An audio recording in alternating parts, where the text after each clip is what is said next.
Assalamualaikum warahmatullahi wabarakatuh. Perkenalkan, nama saya Gani Rizky Hasani, nomor NPM 20 30 50 40, Prodi Manajemen Rumah Sakit Politeknik Piksi Ganesha. Saya akan mempresentasikan materi yang diberikan oleh Bapak Dosen Andreas Nurkamil Albustomi, SPDI, MPDI. Definisi bedug. Bedug adalah alat musik tabuh seperti gendang. Bedug merupakan instrumen musik tradisional yang telah digunakan sejak ribuan tahun lalu, yang memiliki fungsi sebagai alat komunikasi tradisional baik dalam kegiatan ritual keagamaan maupun politik. Bila ditabuh, bedug menimbulkan suara berat, bernada khas, rendah, tetapi dapat terdengar sampai jarak yang cukup jauh. Di Indonesia, sebuah bedug biasa dibunyikan untuk pemberitahuan mengenai waktu sholat atau sembahyang. Sejarah bedug. Bedug senantiasa dikaitkan dengan media panggilan peribadatan. Ada pendapat tradisi bedug dikaitkan dengan budaya Cina. Adanya bedug dikaitkan dengan ekspedisi pasukan Cheng Ho abad ke-15. Ada pula pendapat bedug berasal dari tradisi drum Cina yang menyebar ke Asia Timur, kemudian masuk Nusantara. Kata bedug juga sudah disinggung dalam Kidung Malat, sebuah karya sastra berbentuk kidung. Susastra kidung berisi cerita-cerita Panji, umumnya ditulis pada zaman Majapahit. Dari kurun waktu abad ke-14 sampai 16 Masehi, dalam Kidung Malat dijelaskan instrumen musik membrafon bedug dibedakan antara bedug besar yang diberi nama teg-teg dengan bedug ukuran biasa. Bedug pada masa itu berfungsi sebagai alat komunikasi dan penanda waktu seperti perang, bencana alam, atau hal mendesak lainnya. Dibunyikan pula untuk menandai tibanya waktu.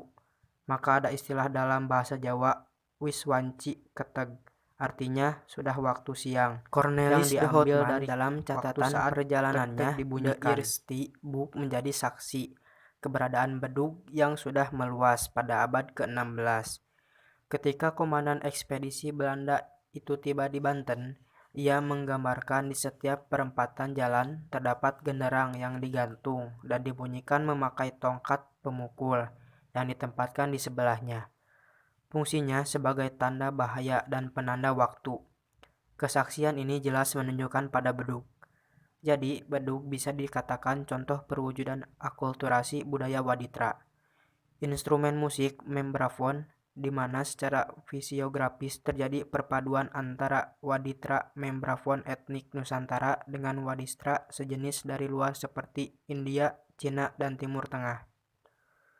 Pada Muktamar NU ke-11 di Banjarmasin, Kalimantan Selatan 1936 kembali mengukuhkan penggunaan bedug dan kentongan, bahwa pemakaian kedua alat tersebut di masjid-masjid sangat diperlukan untuk memperbesar syiar Islam. Dengan adanya keputusan itu, serangan Islam modernis bisa dieliminir dan tradisi pemakaian bedug terus dipertahankan. Fungsi bedug. 1. Fungsi sosial. Bedug berfungsi sebagai alat komunikasi atau pertanda kegiatan masyarakat, mulai dari ibadah, pertanda bahaya, hingga pertanda berkumpulnya sebuah komunitas. 2. Fungsi estetika. Bedug berfungsi dalam pengembangan dunia kreatif, konsep, dan budaya material musikal. 3. Fungsi komunikasi.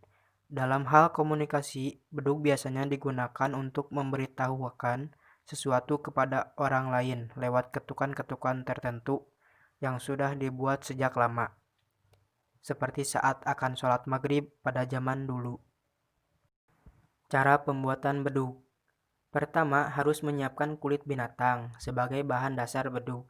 Jika ingin ukuran bedug besar, memakai kulit kerbau atau sapi. Tapi, jika ukurannya kecil, bisa memakai kulit domba. Kemudian, kulit binatang hal yang demikian dijemur hingga kering.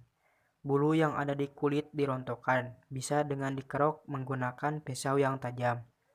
Kemudian dihaluskan dengan mesin penghalus agar nanti suaranya baik dan keras.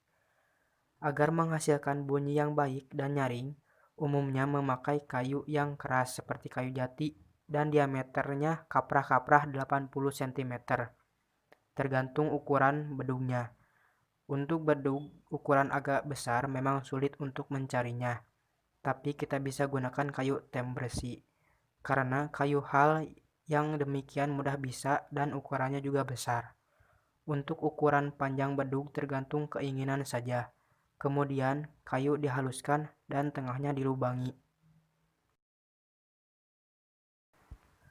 Mohon maaf bila ada kesalahan dalam berbicara ataupun dalam penampilan gambar. Sekian dan terima kasih.